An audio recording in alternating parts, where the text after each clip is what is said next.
Nos vamos a situar con la mente en la entrada, en la escalinata de la Biblioteca Nacional de España. Vamos a encontrarnos con diversas estatuas y figuras. Recordemos, Luis Vives, Lope de Vega, Cervantes, Nebrija. Elio Antonio Nebrija nace en 1444 y muere 1522. Se conmemoran los 500 años de su muerte. Personaje ilustre. Antonio Nebrija es un humanista metido a poeta. Gramático, decía él, que era su oficio. La gramática, como todos sabemos, es elemento fundamental para el aprendizaje y consolidación de un idioma. La gramática está unida a la razón humana, queramos o no queramos reconocerlo. Es protagonista en el aprendizaje, pero también en la consolidación del idioma. Por ese motivo, en el año 1492 se publica la primera gramática castellana. Lo hace un erudito. El erudito, huella de nuestro tiempo, hoy lo trae al programa, lo va a presentar en el programa porque es Elio Antonio Nebrija, quinto centenario, de su muerte.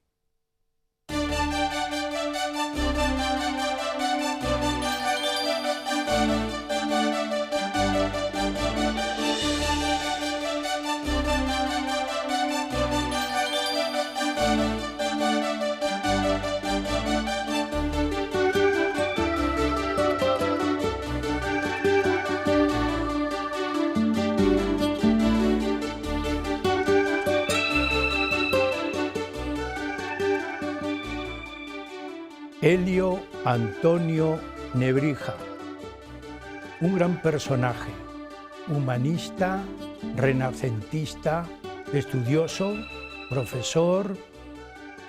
¿Qué decir de él? Un gran genio, pero también fue un gran profesor, filólogo, poeta y no olvidemos, gramático.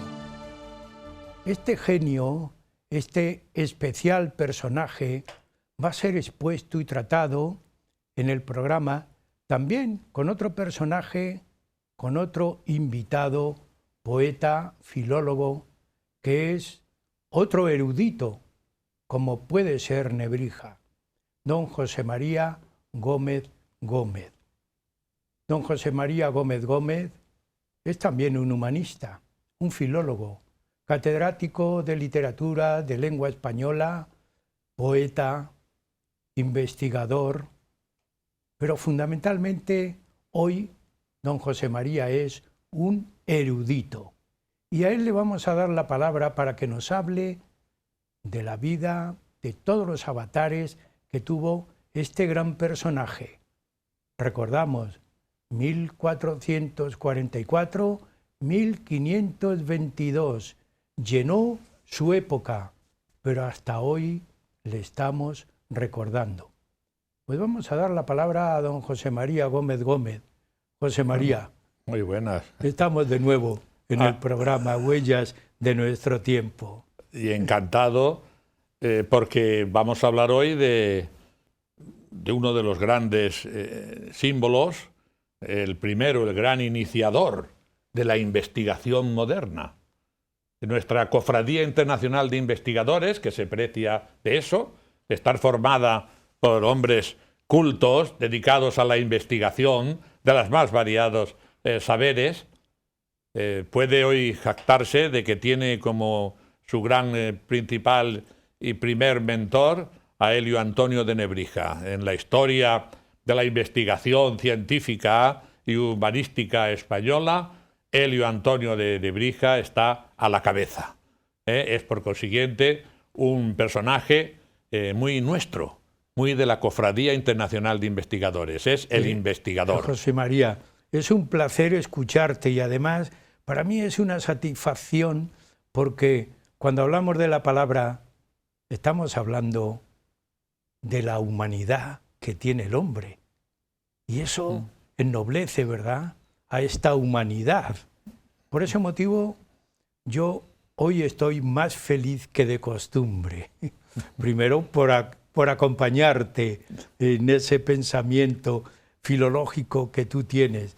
Y segundo, porque hablar de Nebrija es hablar de todo el protagonismo que tiene el idioma español, el idioma castellano, el romance castellano en la vida histórica de España.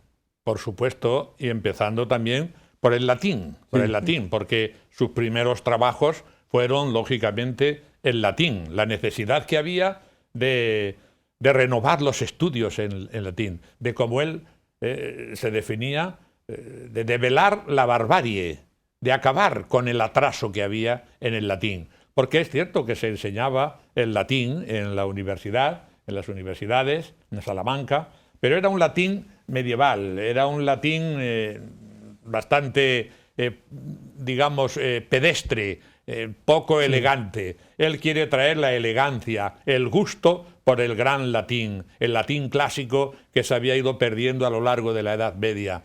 Hablaremos mucho de eso, sí, porque a mí me llama la atención cuando yo he leído que tenemos hoy la suerte, que ya se lo enseñaremos a nuestros espectadores, de tener el libro del catálogo de la exposición de Nebrija. Pero vamos a empezar por el inicio de la situación del personaje. Y esa situación es donde nace. Todo el mundo le conoce con el nombre Elio Antonio Nebrija. Pero ¿por qué no Lebrija? Claro, esa es una cuestión que se suscitan y se han suscitado mucho también en la prensa a lo largo de todo este año del centenario, que se va a cumplir el día 5 de julio, si Dios quiere, de este año, puesto que murió el 5 de julio del 1522. Él nació en 1444, aunque hay un arco de años entre 1441 y 1444 en Lebrija, en la provincia de Sevilla, y que ahí tenemos una ilustración antigua de lo que era Lebrija, pues por aquellos años, ¿verdad? Y bueno, sin embargo, él, aunque al principio pues figuraba como Antonio de Lebrija, llega un momento en que cambia y prefiere denominarse Nebrija con la N.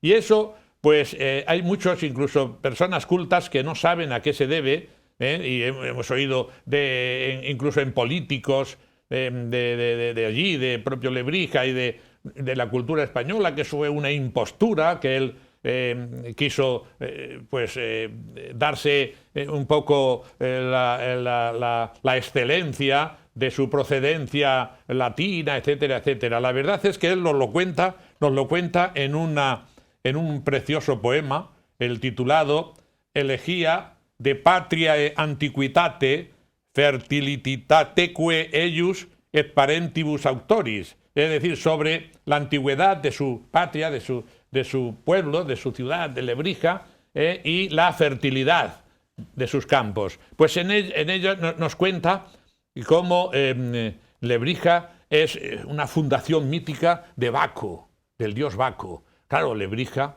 tiene unos viñedos impresionantes. En aquella época era el vino más famoso que había en España, ¿no? Y uno de los más famosos del Imperio Romano.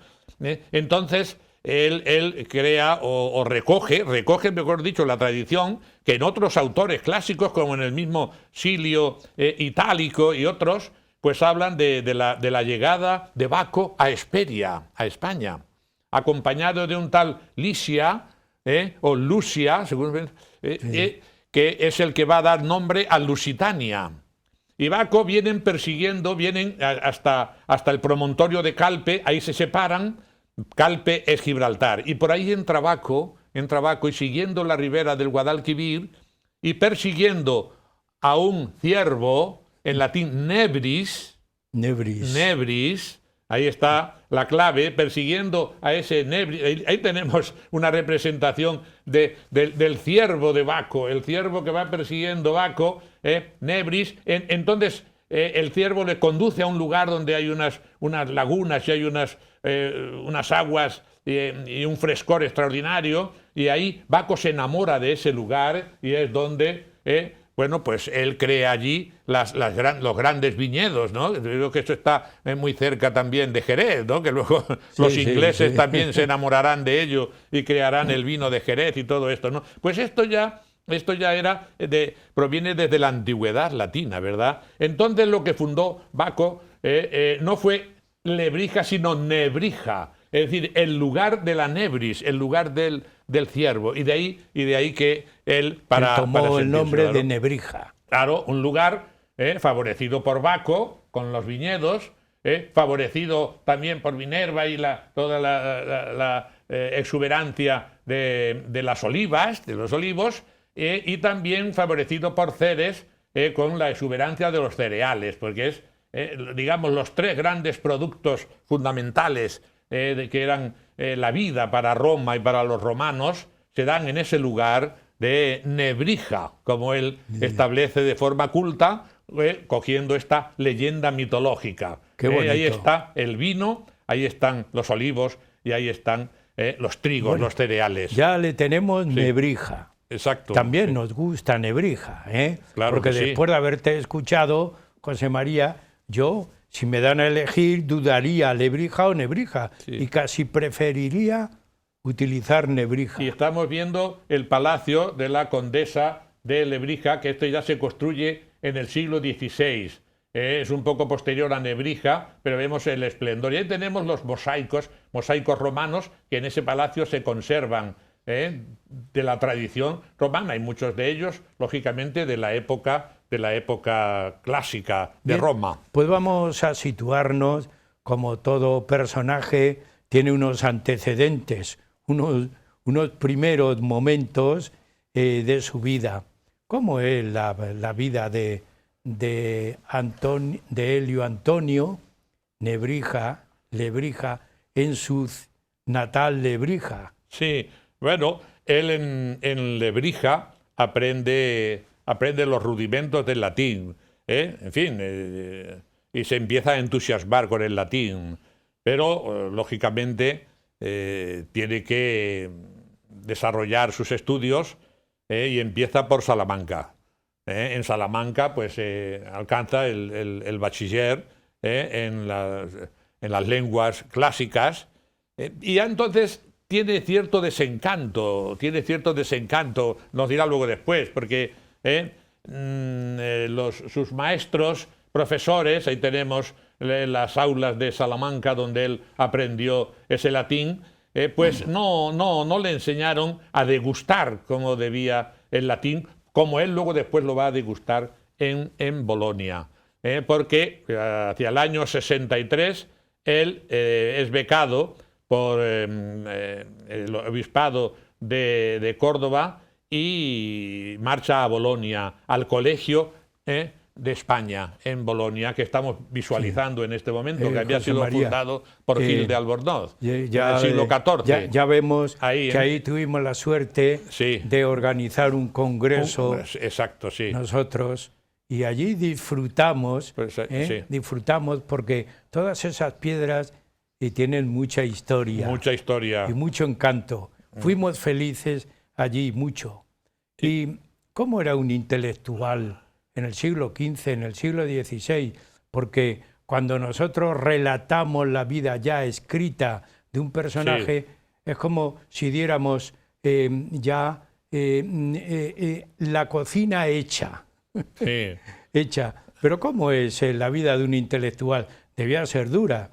Muchas horas de soledad y de biblioteca. Los humanistas son estos, dicho así pedestremente, son estos ratones de biblioteca y él aprende a ser ese investigador de biblioteca en Italia, en Bolonia. Allí conoce a Lorenzo Valla, el gran gramático latino allí en Italia, y sus elegantiae linguae latinae, las elegancias de la lengua latina, le influyen poderosamente. Y él entonces empieza a entusiasmarse, Nebrija empieza a entusiasmarse con los clásicos, con Cicerón, con Virgilio, con Horacio. Y si empieza los estudios de teología, se da cuenta que para ser un buen teólogo lo primero es que hay que ser un gran gramático. Y toda su aspiración es llegar a ser un gran gramático, un gran conocedor de la lengua latina y luego después, por encargo de Fray Hernando de Talavera, también de la lengua castellana, ¿verdad?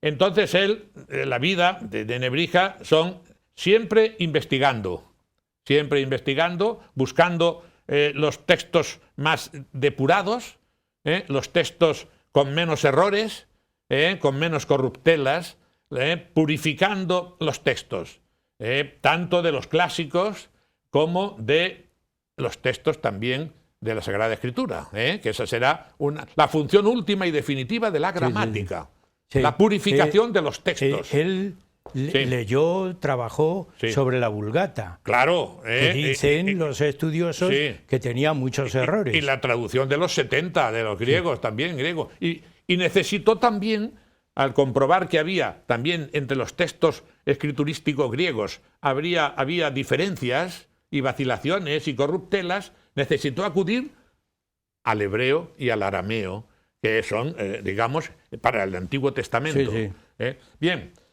Y junto con esta labor investigadora está la otra, la de profesor, la de maestro, la de magíster. Nebrija es un gran maestro, es un gran pedagogo, y por eso, porque es un entusiasta de la pedagogía, por eso compone la primera gramática latina también para utilización de los alumnos en las universidades. Estás diciendo gramática latina. Gramática latina también, sí, hasta ahora se estudia. Es lo primero, ¿no? Sí, lo primero, las instituciones ¿Cómo la latinae. titula? Instituciones latinae, que es la gramática, los elementos constitutivos del latín, ¿no? Ahí tenemos una definición de lo que es para él la gramática. Quizá es gramática, scientia recte loquendi, recteque scribendi, ex doctissimorum virorum usu atque autoritate collecta. Es decir, la gramática es la ciencia de bien hablar y bien escribir, cogida, sacada del uso y autoridad de los muy enseñados varones. José María, un paréntesis. Él quiso llamarse peculiarmente gramático. Grammaticus. Sí, esencialmente. Es decir, es gramático. Hay polémica entonces entre los gramáticos y los teólogos.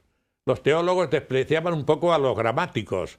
Bueno, porque se dedican a cuestiones puramente técnicas pero también de limpieza del idioma. Exactamente, pero los gramáticos le dicen a los teólogos, es que no se puede ser buen teólogo si no se es un buen gramático. Se puede ser un teólogo, bueno, pero como los hay muchos de pacotilla. Ya voy a contar algunas anécdotas muy curiosas. Bien, pero te digo que qué peculiar, y ahora cuentan las anécdotas, qué peculiar que nadie se había llamado antes de profesión gramática. Grammaticus, nomen est professiones, el orgullo de ser gramático. Así se titula la exposición a la que has hecho alusión en la Biblioteca Nacional. Grammaticus, el orgullo de ser gramático. Cuéntanos.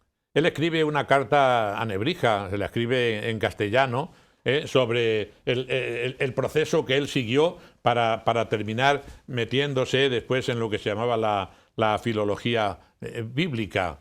Nos vamos quizá a meter ahora en un aspecto que nos corresponde luego posteriormente, ¿no? Y es cómo, pues en los sermones muchas veces se cometían unas barbaridades intolerables, ¿no? En la traducción de muchos de ellos, ¿no? Incluso por catedráticos por catedráticos de la universidad, que eran frailes dominicos, a los que él tiene bastante enfrente, del convento de San Esteban de Salamanca, ¿no? Y cita de un tal Juan del Espíritu Santo, cita cómo traduce ese pasaje del Evangelio, non penitebit unum iotam nec unus ape, ¿no? Y no se dejará pasar ni una iota, y explica y dice el predicador, porque la I es la letra más pequeña del abecedario. Hay que decir a Sí. nuestros telespectadores, Sí. iota es la I. La I, exactamente. Y no se pasará ni una iota de la ley, ¿no? Sí. Y nec unus ape, dice, ni una abeja, traducía el otro, ¿no? Nec unus ape, Nebrija se ríe, dice, y añade, ni una abeja porque es un animal muy pequeñito también, dice.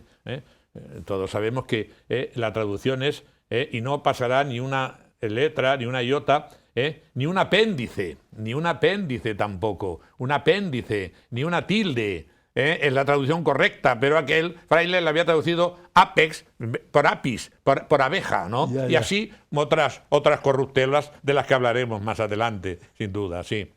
La gramática latina es necesaria porque él se da cuenta de que los alumnos no tienen, en la universidad no tienen un manual.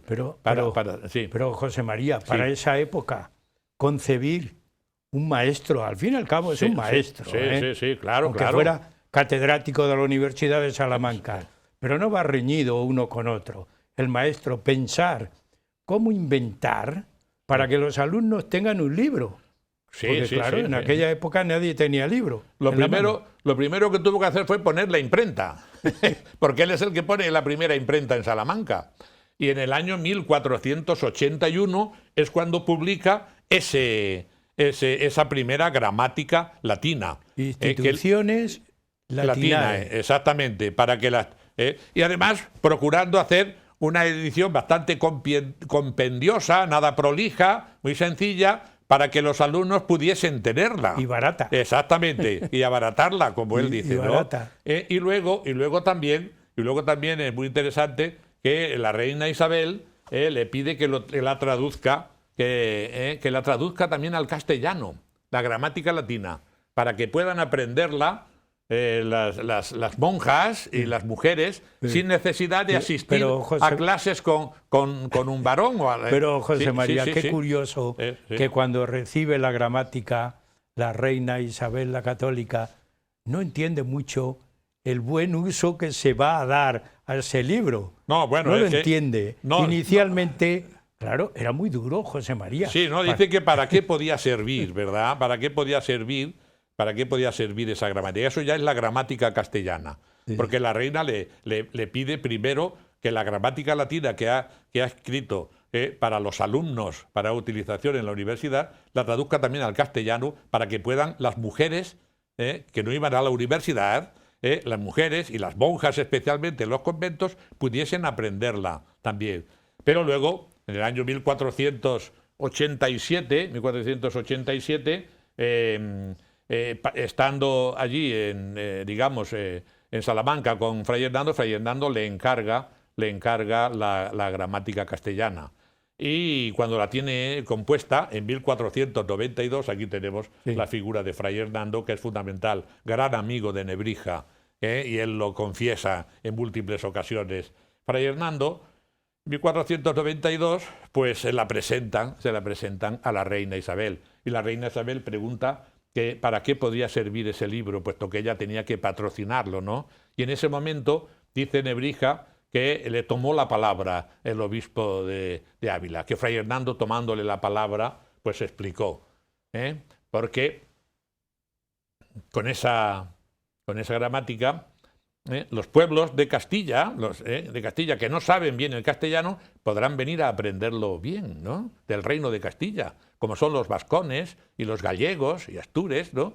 Que puedan aprender bien el castellano. Es decir, que puedan venir otros a estudiar el castellano. Sí, y se encuentren con el medio didáctico en el aprendizaje. Pero que súbditos mismos, dices, vuestros mismos súbditos, los hay que no conocen bien el castellano, como los vascones o como los gallegos, ¿no? que puedan aprenderlo correctamente. Pero es que además, dice Fray Hernando, están prontos a ser descubiertos y colonizados numerosos, innumerables pueblos, a los cuales tendremos que dar nuestra religión y nuestras leyes.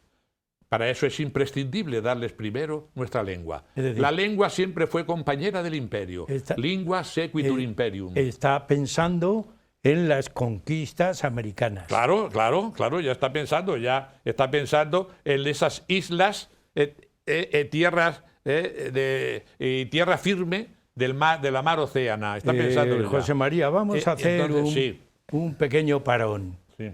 Como siempre yo te pido, porque yo he hablado de humanista, renacentista, poeta, profesor y erudito. Y he dicho, hoy tenemos en el estudio un erudito, humanista, renacentista, poeta. Y no tienen más remedio, José María, que por lo menos terminar esta primera parte como poeta.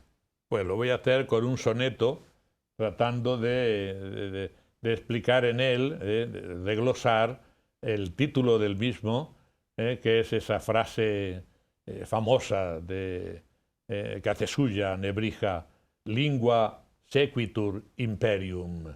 La pronunciaron a un tiempo los dos, Fray Hernando y Nebrija. La lengua es compañera del imperio, expresó en su gramática Nebrija, y su ciencia metódica y prolija describió con egregio magisterio. Doña Isabel, la reina, emocionada, preguntó, como quien todo ya intuía, ¿para qué esa gramática servía a gente de otras tierras y letrada?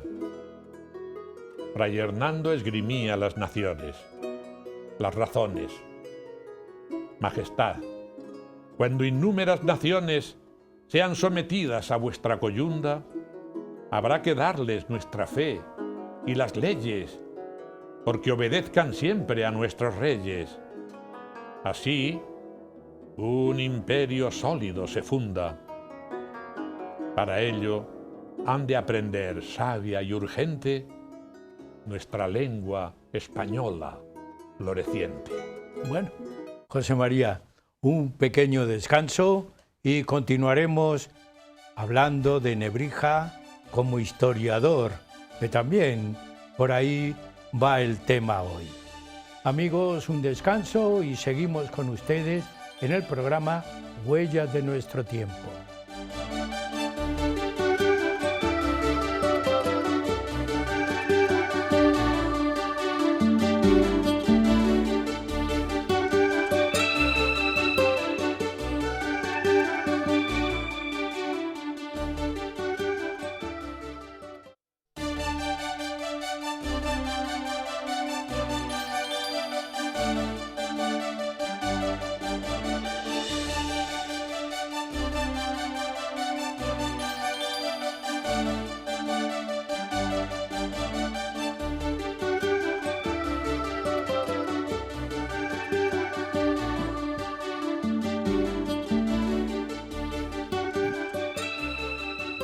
Elio Antonio Nebrija, el orgullo de ser gramático.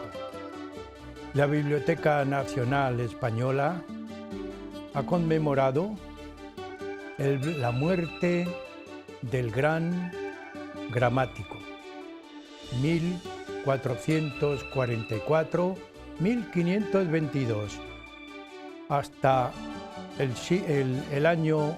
día de julio, que termine el mes, se celebra en Madrid una exposición conmemorando al personaje erudito, humanista, renacentista. Yo tengo en mi mano el catálogo, pero es un catálogo muy peculiar, muy original, de tal manera que se encuentra toda la vida, todo el hacer intelectual, todo el protagonismo como catedrático, como gramático de Nebrija, todos los entresijos de la primera gramática española, todos los avatares por los que tuvo que pasar para su publicación. Todo eso lo hemos tenido la suerte de encontrarlo en la publicación que hace la Biblioteca Nacional. Por ese motivo, Huella de nuestro tiempo hoy ha encontrado a un erudito que hable de otro erudito, don José María Gómez Gómez. Nos ha hablado de todo el personaje, la vida, los avatares que tiene un intelectual incomprendido, porque la mayor parte de los intelectuales tienen que luchar contra la incomprensión de los demás. Él lo pasó y superó todo eso. Y gracias a su esfuerzo, la lengua española adquirió la mayoría de edad. ¿Podemos hablar así, José María? Perfectamente. Además, él dice que está digamos, en el cenit de su esplendor, que la lengua española está en el momento más álgido, y más se teme que venga quizá ya en decadencia. Ahí no fue buen profeta, ¿no? Porque estaba en el comienzo de la gran eclosión de los siglos de oro. Ciertamente que desde Alfonso X el Sabio había ido ascendiendo la importancia de la lengua castellana y de la literatura, pero aún le quedaba mucho por ascender, ¿no? Aún le quedaba todos los grandes poetas del Renacimiento, Garcilaso y Fray Luis, y le quedaba el Lazarillo de Tormes y el Guzmán de Alfarache y el Quijote y Lope de Vega y Calderón. Le quedaba tantísimo para que llegase verdaderamente a la cumbre más alta de la cultura, de manera que lo castellano y lo español pues estuviesen a la altura de lo latino o de lo griego, ¿verdad? Efectivamente, él es el que pone la base, que es la gramática castellana, para que sea la referencia para los buenos autores. Citaremos mucho este dato, pero yo quiero también completar un poco la figura de Nebrija, el Lebrija nebrijano, podríamos llamarle. Nebrisense, como nebrisense. Nebrisense. Exacto. Para que nuestros espectadores también escuchen los términos latinos. Exacto. Porque no podemos olvidar hoy, y no quiero meterme por ahí, que el latín lo necesitamos. Claro, es necesario, y sobre todo para el que lo ha llegado a aprender y degustar, es vital, Bien, es necesario José María, volver a ello. Nebrija, historiador. Parece que hemos dado un giro, pero no es así, ¿no? Claro, todo investigador, en el fondo, pues está investigando raíces y la historia en definitiva. Pero es que además a él pues se le nombra cronista también del reino por Fernando el Católico, ¿no? Le encarga que escriba la crónica de su reinado, y él va a escribir esa crónica llamada Décades, y lo va a hacer en latín, lo va a escribir en latín, en un latín muy elegante, lógicamente, en el latín ciceroniano que le caracteriza. Lo dejó inacabado, de modo que no lo pudo ni presentar al rey, ni publicarlo, editarlo en sus imprentas, las suyas, ni en las de sus hijos, que luego sus hijos siguen la tarea de impresores que él había iniciado, y solo después de muertos ya sus hijos pues hacen una edición incompleta, de que ellos dicen que no quieren meter mano en el texto para dejarlo incompleto, ¿verdad? Pero como quedó, digamos, lo dejó su padre, ¿verdad? Ahí tenemos algunos de los productos de su imprenta, y pasamos a hablar, ya que estamos mencionando, de historiador a impresor. Él en la historia, pues, como hombre culto y latino que es, pues da mucha importancia a las leyendas mitológicas originarias de España, todo eso de Gárgoris y Ávidis, y eso, bueno, pues que luego se ha explotado incluso en novelas o en libros posteriores. Todas esas cosas las narra él, como las narrará luego después el padre Juan de Mariana en su Historia de España.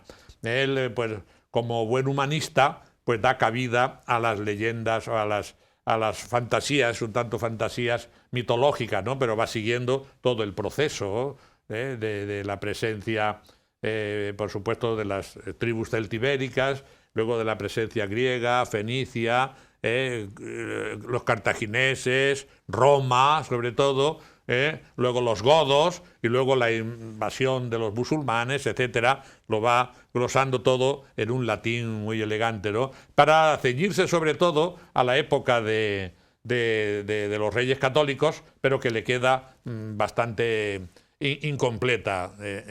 Es una tarea que, aunque se dedicó a ella, bueno, no la completó. Bien, pero es muy importante. Sin embargo, es muy importante la labor como impresor, que decíamos, la labor como impresor. Él sienta la imprenta en Salamanca, donde publica el primer libro, que son las instituciones latinas, en 1481, pero además sus hijos pues también van a ser impresores y se van a trasladar a otros lugares de España y van a continuar esa labor de impresión.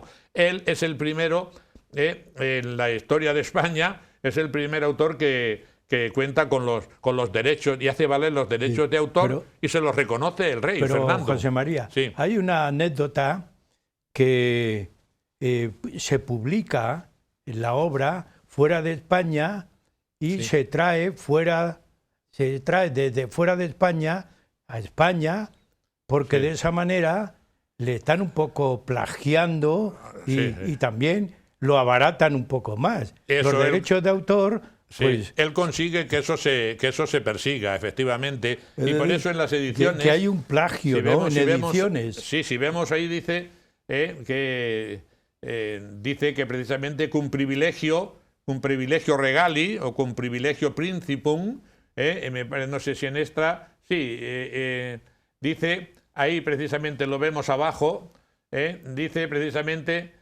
Lo último es privilegio principum, dice, ha sido editado con privilegio de los príncipes de los reyes, nequi salius excudat aut vendat, para que ningún otro pueda imprimirlo y venderlo. Nequi salius excudat et vendat. Fijaos que ya tiene ese sentido. Pero le buscan ese artificio, ese artilugio, vulgarmente dicho, que se publica fuera de España, exactamente, y después lo traen más barato. Por eso consiguen de los príncipes el privilegio de que nadie lo pueda imprimir ni vender. Si eso, en previsión de que pudiera hacerse eso, precisamente. Otra vez pone que no se puede hacer eso perdecen annos, por 10 años, o según el trato que haya hecho. Pero, ¿no? José María, ahí tenemos una edición estamos hablando de algo que para nosotros pues es corriente, pero en el siglo XV estamos hablando de imprenta, estamos hablando de divulgación de libros hechos para que los alumnos tengan su libro y sigan individualmente el libro. Es como, no lo sé, desde el punto de vista pedagógico, didáctico, escolar, es como pensar de otra manera, en otro mundo distinto, cultural. Te puedo expresar la emoción que yo sentía en los años 80 del siglo, cuando yo estudiaba la poesía hispano-latina del Renacimiento, y allí en la sección de investigadores, donde podíamos pasar, tener en mis manos estas joyas que son incunables. Todas estas obras de que estamos hablando son incunables, que son las obras impresas en el siglo XV, digamos en la cuna de la imprenta. Esas primeras obras, pues muchas de ellas, estas que estamos contemplando, son verdaderas joyas incunables, que son las obras impresas más valiosas por haberse dado en el siglo XV, que es, digamos, la cuna, digamos así, de la imprenta, ¿verdad? Es un gran... Él entendió, junto con Fray Hernando, la importancia de la imprenta fundamentalísima. Fray Hernando también encargará una gramática árabe para que sea enseñada a los sacerdotes que se formaban en el seminario que él creó en Granada. 60 años antes, 70 años antes que el Concilio de Trento, que establece los seminarios, antes ya Fray Hernando crea un seminario en Granada para que los sacerdotes que allí se formen no solamente aprendan la gramática latina de Nebrija y la gramática castellana, sino también encarga a Fray Pedro de Alcalá una gramática árabe. Bien, para que mejor puedan evangelizar. Vamos a continuar porque hay todavía mucho que hablar. Filólogo de la Biblia, otra faceta. Claro. Filólogo de la Biblia, José María. Sí, el sentido último de la filología, el sentido último y más grandioso de la gramática es poder depurar los textos bíblicos. Eso, sin embargo, le va a ocasionar luego problemas con la Inquisición, porque le van a decir, ¿cómo? ¿Es que tú, Nebrija, vas a enmendar la plana al Espíritu Santo? Pues no están inspirados por el Espíritu Santo. Dice, sí, pero están copiados por manos humanas. Y esas copias por manos humanas pueden tener errores. Luego hay que depurar esos errores, hay que depurar esos textos. Por eso, la grandeza última y mayor de la gramática es acceder a los textos bíblicos, es poder depurar los textos bíblicos. Para eso, para depurar los textos bíblicos en castellano, hay que acudir a la versión en latín. Pero para depurar los textos bíblicos latinos, incluso de la Vulgata, que él admira muchísimo la Vulgata porque San Jerónimo dice conocía las 3 lenguas, las 3 grandes lenguas bíblicas, que son el latín, a la que él va a traducir, el griego, que es la traducción de los 70, la traducción del Antiguo Testamento, que se hace del hebreo. Las 3 grandes lenguas las conoce San Jerónimo, pero a pesar de eso, muchas de las copias que se pueden haber hecho, o él mismo puede haber tenido lapsus, puede haber tenido y haber introducido corruptelas, y haber introducido algunas traducciones entonces, defectuosas. José María, me estás diciendo que intervino, mucho, poco, pero intervino en la Biblia de Cisneros. Claro, y claro. ya tuvo relación también con Cisneros. Claro, fundamentalísimo. Cisneros estaba encantado de tenerle en su equipo. Primero en esa especie de aula filológica y teológica que él formó en torno a su magisterio, al propio Cisneros, antes de iniciar el tema de la Biblia complutense, de la políglota. Él tiene un gran desengaño en Salamanca, a la que tanto había querido, por la que tanto había luchado, y donde él había luchado por develar la barbarie, por acabar con la incultura y para traer el buen latín. Hacia 1512 vuelve a opositar porque había periodos en que lo dejaba, entonces vuelve a opositar por la cátedra en Salamanca, y contra todo pronóstico un joven profesor que está enseñando con la gramática de Nebrija y que ha aprendido con Nebrija, pues es a quien se le concede la gramática, y ese menosprecio, la cátedra, y ese menosprecio pues le hace abandonar Salamanca.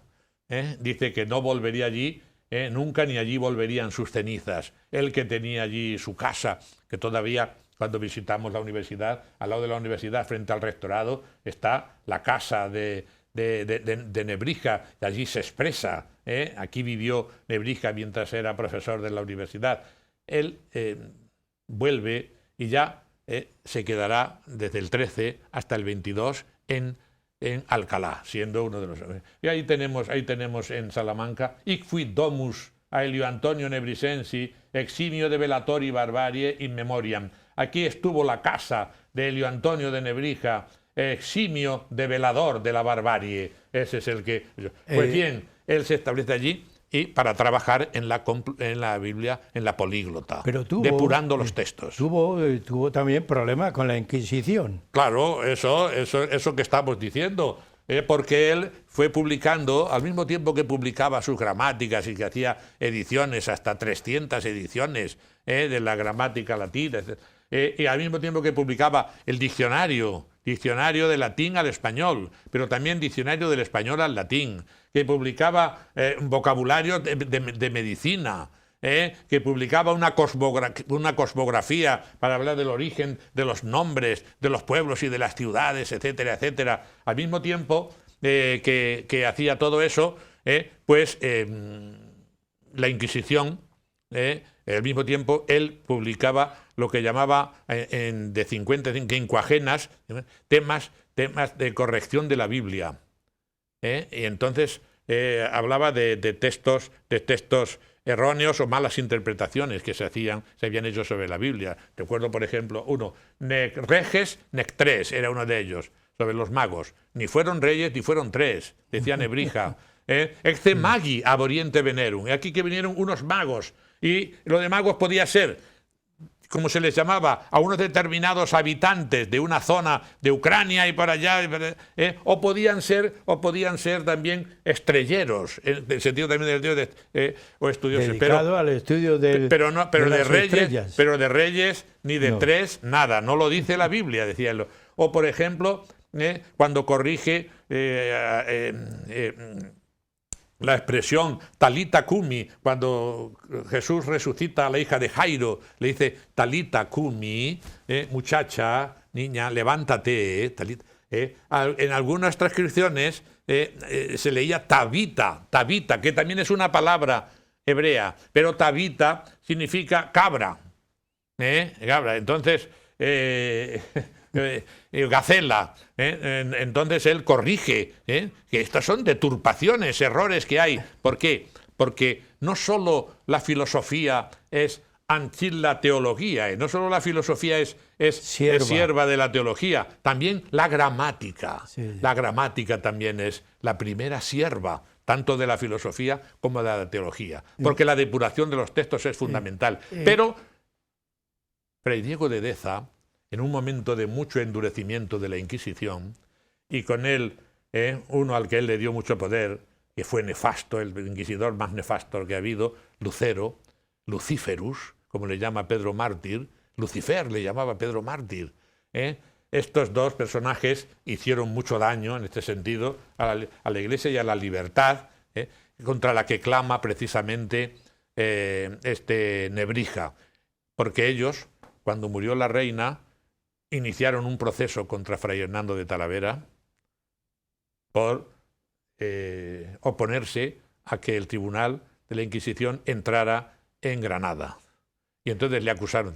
Y al mismo tiempo quisieron y le pidieron a Nebrija, le pidieron los textos que estaba él estudiando de la Biblia, sin duda, para analizarlos y buscar la razón para formarle un proceso. Pero Cisneros fue nombrado inquisidor sustituyendo a Deza y se acabó absolutamente todo. Lo de Fray Hernando, lo de Nebrija y otros intelectuales que eran, digamos, lo más granado y lo fundamental en el reino de Castilla. Yo quiero, en esta última parte, por lo menos aclarar, porque estás analizando todo el trabajo de Nebrija, pero como gramático tuvo una gran intervención en la depuración de la palabra, de la sílaba y de la letra, porque hay letras que con el tiempo se deterioran, se deforman y cambian incluso el sentido.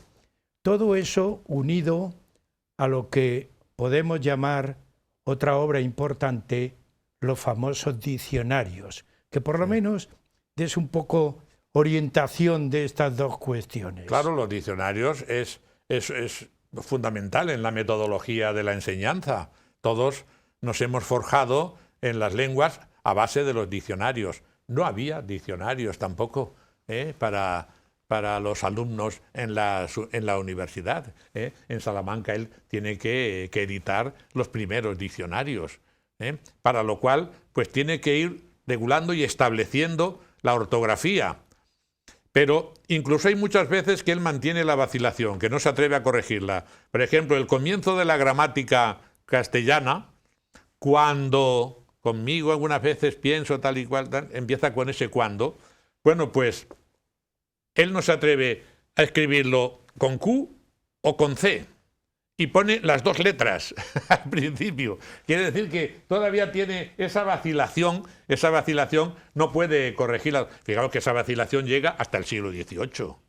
Hasta el siglo XVIII, en que ya es la Real Academia de la Lengua la que se crea y la que establece la ortografía. Dice, no, esto hay que escribirlo así. Hay que cortar por lo sano porque no pueden unos escribir dixo con X, dixo, y otros con J. Siempre se escribe con la J, dijo. Y así, ¿no? Ni se puede estar vacilando si Cervantes lo escribimos con B o con V. Y ya eso va a ser en el siglo XVIII. Pero ya él, efectivamente, tanto eso. Y la puntuación es muy importante, que Fray Hernando comienza también a hacerlo. El punto y coma, los dos puntos, la coma, las mayúsculas, todo eso lo están haciendo ellos en esa época. Está aclarado lo que yo te preguntaba. Sí. En esta última parte nos quedan dos cuestiones y hay que ajustarlas al tiempo. Una primera, su testamento intelectual, y una segunda, poeta. No le podemos olvidar. Así que, José María, te las digo las dos para que las enlaces. Sí, su testamento intelectual es la apología que él escribió y dedicó a Cisneros, la apología que él estaba preparando para su defensa ante los ataques de la Inquisición, que le acusaban de querer enmendar la plana al Espíritu Santo, entre otras cosas, ¿no? Y de ser soberbio y querer corregir a los santos padres de la... Claro, y él decía que no quiere enmendar la plana a nadie, pero que es necesario depurar los textos. Y que luego, además, sobre la interpretación de los textos, sí, bien la autoritas de los santos padres, pero también él reclama, y esto es muy moderno, su libertad intelectual. Ese testamento, eso es maravilloso, ¿verdad? En frases que, bueno, que han quedado ahí, que desgraciadamente no son demasiadas conocidas, ¿verdad? Porque, digo, o yo soy el único de los mortales que delira, y ellos son los sabios, los inquisidores que le quieren a él impedir la libertad, o yo soy el único que tiene cordura, y todos ellos deliran. En verdad, todo este negocio que llamamos gramática, o es un nombre vacío e inventado estérilmente por los hombres, o quienes se dedican sin ella a los libros de los antiguos son sombras que revolotean y pierden el trabajo y el esfuerzo. Él hace una defensa de la libertad del intelectual que había que aprenderse de memoria en latín. Quoin statu republica literaria sit quamque praecipiti cursus ruat interitum aut ignoran nomines seque ignorare nostrium, etc. Había que aprenderla en latín, ese testamento. Y luego me dices... Como poeta. Es un gran poeta. Es un gran poeta. Una profesora a la que conozco y con la que tuve cierta relación hace muchos años, Virginia Bonmatí, ha editado las poesías latinas, que es las que escribió. Él no escribió en castellano poesías de Nebrija. A esto podríamos dedicarle, a esto solamente podríamos dedicarle un capítulo, casi un programa. Merecería la pena. Tiene un precioso poema, el primero de los que de esta antología, es el saludo a la patria, salutatio ad patriam. Pues vamos a escuchar. Yo me emocioné al verlo, ¿no? Salve patria chica, bueno, salve parva domus, salvete penate, ¿no? Salve patria chica, y a vosotros igualmente penates hilares, testigos de mi nacimiento, salve. Aquí por vez primera respiré las vitales áureas de la rosácea luz. Aquí por vez primera me amamantó la nodriza. Aquí para mí recién nacido resonaron las risas de mis padres, y este lugar oyó mi primer llanto. Aquí estaba la cuna en que me mecía mientras me acunaban. Aquí me cantaba mi madre cancioncillas para que me durmiese. Aquí me colgaba cual dulce peso del cuello de mi padre, y era la más dulce carga para el regazo de mi madre. Y así va recordando cómo empezó a hacer allí sus primeros juegos, cómo le gustaba coger una caña y jugar a la guerra con el caballo, pero lo que más le gustaba a él, dice, era jugar con el aro, con el aro. Yo me recuerdo de que todo esto lo jugábamos en nuestra infancia. Recíbeme, patria, al volver. Y él dice que quiere que sus restos descansen allí, donde están enterrados sus padres. Sus padres, Juan Martínez Bien. de Cala y Jaraba, ¿Y dónde, su madre Catalina. ¿Y dónde está enterrado? Pero no está enterrado allí, en Nebrija. Ahora no puedo decir exactamente dónde están sus restos, pero él quiso que se llevasen allí sus restos. No sé si está enterrado en Alcalá. Bien, Nebrija dice que quiere ser enterrado allí junto a sus padres, junto a su hermano mayor, que murió en la guerra contra la conquista de Baza, defendiendo a Castilla contra el reino de Granada, o a sus hermanas, 2 hermanas que murieron en edad temprana, ¿verdad? Bueno, ahí quisiera que volvieran José sus María, cenizas. Sí. obligadamente, Sí. y llegamos por el tiempo al final, Sí. pero también es de precepto fundamental tu poesía, tu última poesía en el programa. Pues sí, con mucho gusto. Y este poema lo dedico al palacio de Juan de Zúñiga en Zalamea de la Serena. Zalamea de la Serena, en Badajoz, allí en el palacio de don Juan de Zúñiga, que hoy son unas lamentables ruinas. Allí Juan de Zúñiga, maestre de Alcántara, pues siendo muy joven, quiso que su maestro estuviese allí, viviese allí, le mantuvo él durante varios años, bastantes años. Y allí en Nebrija pues ejerció un magisterio impresionante y allí tuvo la tranquilidad de vida para escribir algunas de sus obras más importantes. A ese lugar que hoy es una ruina, le dedico este poema. Palacio de Juan de Zúñiga, Zalamea de la Serena. Esta fantasmagórica carcasa que inexorablemente ha derruido la labor silenciosa del olvido, nos enseña que todo fulge y pasa. Tuvieron esplendor estas astrosas piedras que fueron áulico palacio, y en el sabio secreto de su espacio florecieron las musas estudiosas. Aquí, cuando la tarde declinaba, el nebrisense impávido glosaba: Nil humani a me alienum puto. De mi ensueño parece que estoy viendo al maestre de Alcántara aprendiendo el latín elegante e impoluto. Ahí lo tenemos, a Nebrija enseñando al maestre de Alcántara, que lo tenemos a la izquierda, y a todo el séquito áulico que ahí aprendía de Nebrija. Nebrija enseñando el latín elegante e impoluto allí en el palacio de Juan de Zúñiga, en Zalamea de la Serena. Bien, llegamos al final del programa y José María, como siempre, agradecerte este rato que es un gozo, es un disfrute escuchándote y que continúes también como humanista y poeta enriqueciendo la lengua. Así que muchas gracias, José María. Y también a ustedes, siempre yo les agradezco que nos sigan.